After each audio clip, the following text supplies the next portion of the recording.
یہ مقابلہ ہے اسٹیبلشمنٹ کا. کس کے ساتھ؟ اسٹیبلشمنٹ کا اسٹیبلشمنٹ کے ساتھ. اسٹیبلشمنٹ میں جو دراڑ پڑ چکی تھی وہ دراڑ مزید واضح ہوتی جا رہی ہے, وسیع ہوتی جا رہی ہے. ایک طرف اسٹیبلشمنٹ کا بہت طاقتور حصہ ہے جو نہیں چاہتا کہ عمران خان سوچے بھی کبھی دوبارہ حکومت میں آنے کا,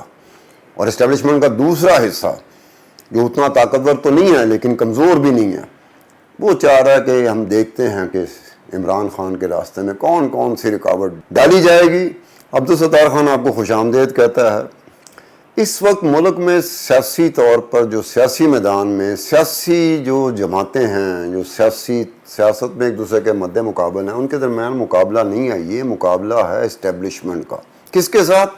اسٹیبلشمنٹ کا اسٹیبلشمنٹ کے ساتھ. اسٹیبلشمنٹ کے کمپوننٹس ہوتے ہیں, ایک صرف فوج ہی نہیں ہوتی جو اسٹیبلشمنٹ کا حصہ ہوتی ہے, بڑا طاقتور حصہ ہوتی ہے, اس کے علاوہ اور بڑے حصے ہوتے ہیں,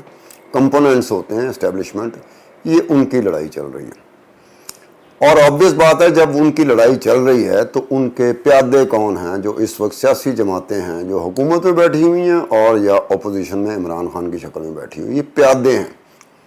سیاسی میدان میں اسٹیبلشمنٹ ایک مقابلے پہ آئی ہوئی ہے. اسٹیبلشمنٹ میں جو دراڑ پڑ چکی تھی وہ دراڑ مزید واضح ہوتی جا رہی ہے, وسیع ہوتی جا رہی ہے. اسٹیبلشمنٹ کا یہ کھیل جو ہے جس میں اسٹیبلشمنٹ کے حصے بکھرے ہوتے ہوئے نظر آتے ہیں, وقتی طور پر دھڑے بندیاں نظر آتی ہیں, دھڑا بنتا ہے اور دھڑاڑ پڑتی ہے. یہ پاکستان میں ریسنٹ پاسٹ میں پہلے بھی ایک مرتبہ ہوا تھا جب نواز شریف صاحب کی پہلی حکومت تھی, اس کو ڈیزالو کر دیا گیا تھا, ختم کر دیا گیا تھا. ایک صدارتی ایک ہوتا تھا 58(2)B کا ذکر ہوتا تھا, اس کے تحت صدر جو ہے نا وہ کسی بھی وقت حکومت وقت کو, اسمبلیوں کو وہ ڈیزالو کر دیتا تھا, ختم کر دیتا تھا. تو اس وقت غلام اسحاق خان صاحب تھے, انہوں نے اسمبلیاں ڈیزالو کر دیں, حکومت ختم کر دی میاں نواز شریف صاحب کی. میاں نواز شریف صاحب سپریم کورٹ چلے گئے. سپریم کورٹ نے ایک ایسا فیصلہ دیا تھا جس نے اس وقت یہ چیز سامنے آئی تھی کہ اسٹیبلشمنٹ میں دراڑ پڑ چکی ہوئی ہے, ورنہ سپریم کورٹ کا اس طرح کا فیصلہ, حکومت کو بحال کرنے کا فیصلہ, میاں نواز شریف صاحب کی معزول شدہ حکومت کو بحال کر دیا سپریم کورٹ نے. وہ دراڑ پڑی تھی, اس دراڑ کے بعد پھر جو اسٹیبلشمنٹ کا طاقتور حصہ تھا وہ دوبارہ حرکت میں آیا اور میاں نواز شریف صاحب کو استعفیٰ دینا پڑا. لیکن میاں نواز شریف صاحب نے اپنے استعفے کی کنڈیشن رکھی. یہ وہ کنڈیشن نہیں تھی جو IMF یا ورلڈ بینک لگاتا ہے, یہ آپس میں جب دھڑے بندیاں یہاں پہ چلی ہوتی تو یہاں بھی کنڈیشن ہوتی کہ میں جا رہا ہوں لیکن اس شرط پہ جاؤں گا کہ غلام اسحاق خان صدر مملکت کو بھی استعفیٰ دینا پڑے گا. غلام اسحاق خان اس وقت اسٹیبلشمنٹ کا سب سے بڑا ریپریزنٹیٹیو تھا, نمائندہ تھا. غلام اسحاق خان کو استعفیٰ دینا پڑ گیا تھا, میاں نواز شریف کو بھی استعفیٰ دینا پڑ گیا تھا, غلام اسحاق خان کو بھی استعفیٰ دینا پڑ گیا تھا. یہ وہ دراڑ تھی جو اسٹیبلشمنٹ میں ریسنٹ پاس کی میں بات کر رہا ہوں, ماضی قریب کی بات کر رہا ہوں کہ اسٹیبلشمنٹ میں دراڑیں پڑتی ہیں, دراڑ آ جاتی ہے. اسٹیبلشمنٹ کے جو حصے ہوتے ہیں, کمپوننٹس ہوتے ہیں, وہ سم ٹائم کسی ایک وقت میں ایک دوسرے کے سامنے کھڑے ہو جاتے ہیں. اب وہی چیز جو سچویشن ہے وہ اس ایک وقت میں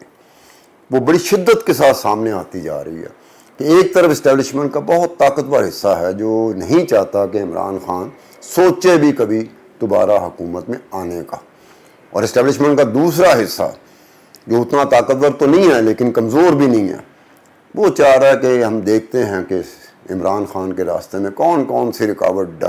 ڈالی جائے گی, کون کون سی رکاوٹ ہے, ہم اس رکاوٹ کو دور کریں گے, کوشش کریں گے راہ ہموار کرنے کی. اب اس کوشش میں کامیاب ہوتے ہیں کہ نہیں ہوتے,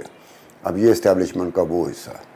اب جہاں پر جس ملک میں سیاسی میدان میں سیاسی جماعت جو مخالف سیاسی جماعتیں ہیں وہ ایک دوسرے کے سامنے مد مقابل تو آپ کو نظر آئیں گی, لیکن پیچھے اسٹیبلشمنٹ کے حصے بکھرے ہوئے دو حصے آپ کو نظر آئیں گے. ایک حصہ حکومت کی طرف ہے, دوسرا حصہ عمران خان کی طرف ہے. اور عمران خان صاحب بھی بہت زیادہ, ضرورت سے زیادہ مجبوری عمران خان کی یہ ہے کہ وہ بھی توقعات وابستہ کر چکے ہیں. انہیں پتہ کہ اسٹیبلشمنٹ کا ایک بہت بڑا حصہ ان کو قریب نہیں پھٹکنے دے رہا, اس لیے عمران خان کی امیدوں کا محور جو ہے وہ عدالت ہے, عدلیہ ہے, سپریم کورٹ ہے, کہ وہ کہاں تک ان کے اس معاملے کو راہ ہموار کرتی ہیں، جس میں عمران خان کے راستے میں رکاوٹیں عمران خان کو بھی پتہ ہے، وہ سمجھتے ہیں، ہمیں بھی نظر آ رہا ہوتا ہے۔ لیکن اب یہ جو لڑائی ہے، جو اسٹیبلشمنٹ کی لڑائی ہے، جو سیاسی میدان میں کھل کے سامنے آ رہی ہے، بہت سارے لوگ تو یہاں تک بات کر رہے ہیں، میں بہت سارے لوگوں کی بات کیا کرتا ہوں، وہ بہت سارے لوگ جو اسٹیبلشمنٹ پہ نظر رکھتے ہیں، جن کی قربت ہوتی ہے، جن کو ایکسس ہوتی ہے، جن کو رسائی ہوتی ہے، تھوڑی بہت معلومات ان تک ہوتی ہیں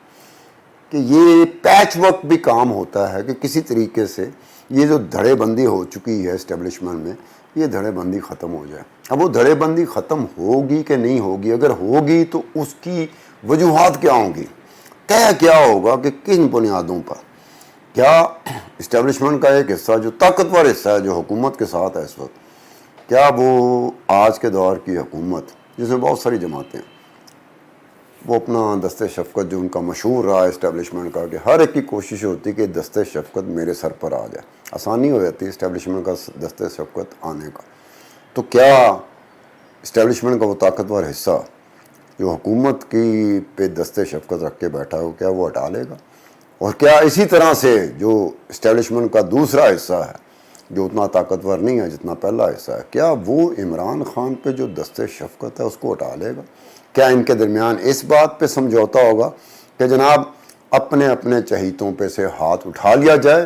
ہم تو شروع سے ایک ہی ہیں، ایک ساتھ رہتے ہیں، اگر ہم ایک ساتھ نہیں رہیں گے تو اسٹیبلشمنٹ کی وہ طاقت جس کی وجہ سے اسٹیبلشمنٹ مشہور ہوتی ہے، دنیا کے کسی ملک میں بھی چلے جائیں، میں صرف پاکستان کی بات نہیں کر رہا، تو کیا وہ طاقت جو اسٹیبلشمنٹ کی تھی وہ کمزور ہوتی ہوئی نظر آ رہی ہے ان لوگوں کو جن کی آنکھیں سیاست پہ بھی ہوتی ہیں اور باقی معاملات پہ بھی ہوتی ہیں؟ باقی معاملات کو بھی وہ دیکھ رہے ہوتے ہیں کہ جو دراڑ پڑی ہوئی ہے وقتی طور پر، یہ دراڑ، یہ خلیج، یہ وسیع ہوتی جا رہی ہے، یہ کم نہیں ہو رہی، دونوں اپنی جگہ پہ ڈٹے ہوئے ہیں فی الوقت، اس ایک وقت میں، فار دا ٹائم بینگ ایک لفظ ہوتا ہے کہ اس ایک وقت میں جو نظر آ رہا ہوتا ہے اس میں یہی نظر آ رہا ہے کہ اسٹیبلشمنٹ کے یہ دونوں حصے آمنے سامنے ہیں، سیاسی پیادے میدان میں، سیاسی پیادوں کی تصویریں ہیں،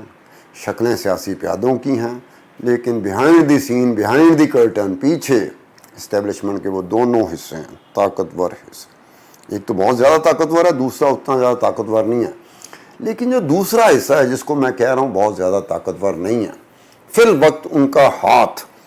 جو طاقتور حصہ ہے اسٹیبلشمنٹ کا اس کے اوپر نظر آ رہا ہے، کیسے لگ رہا ہے کہ جیسے ان کی مووز، ان کی اسٹریٹجی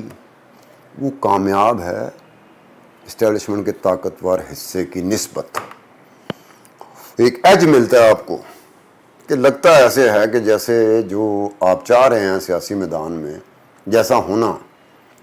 تو اس حصے کی سنی جا رہی ہے، یا اس کی اسٹریٹجی بہتر ہے، یا پھر لوگوں کا ایک بہت بڑا حصہ اس ملک کا، اس ملک میں رہنے والوں کا، وہ اسٹیبلشمنٹ کے اس حصے کے پیچھے آ کے کھڑا ہو گیا جس میں کہ ایک سیاسی پیادہ جس کا نام عمران خان ہے، وہ ایک سحر رکھتا ہے اپنا، اس کے جو فالوور ہیں عمران خان کے، وہ کسی بات پر آتے ہی نہیں ہیں ماں سوائے اس کے کہ عمران خان واپس وزیر اعظم آ جائیں، اس کے علاوہ ان کے کوئی ایسی بات نہیں ہے، دوسری کوئی بات کرتے ہی نہیں، تو وہ طاقتور کمزور حصہ جو ہے اسٹیبلشمنٹ کا، اس کے پیچھے ایک عوامی طاقت ضرور کھڑی ہے جو نظر آتی ہے، جو یہ سمجھ رہی ہے کہ عدلیہ ٹھیک کر رہی ہے، جو یہ سمجھ رہی ہے، جن کو سمجھنے کے علاوہ جن کو یقین ہے کہ جو دوسرا حصہ ہے وہ ٹھیک نہیں کر رہا۔ کیوں؟ عمران کی مقبولیت اپنی جگہ پر ہے، عمران کی مقبولیت کی وجہ سے عدلیہ کو وہ سپورٹ مل رہی ہے، اسٹیبلشمنٹ کے ایک حصے کو وہ سپورٹ مل رہی ہے جو اس وقت ہے سامنے۔ اگر عوامی طاقت کا بڑا حصہ عمران خان کے ساتھ نہ ہو تو عدلیہ اس وقت جس پوزیشن پہ جا چکی ہے، طاقت کے حوالے سے بات کر رہا ہوں، یہ بہت بڑی ڈیولپمنٹ تھی عمران کو پکڑنا،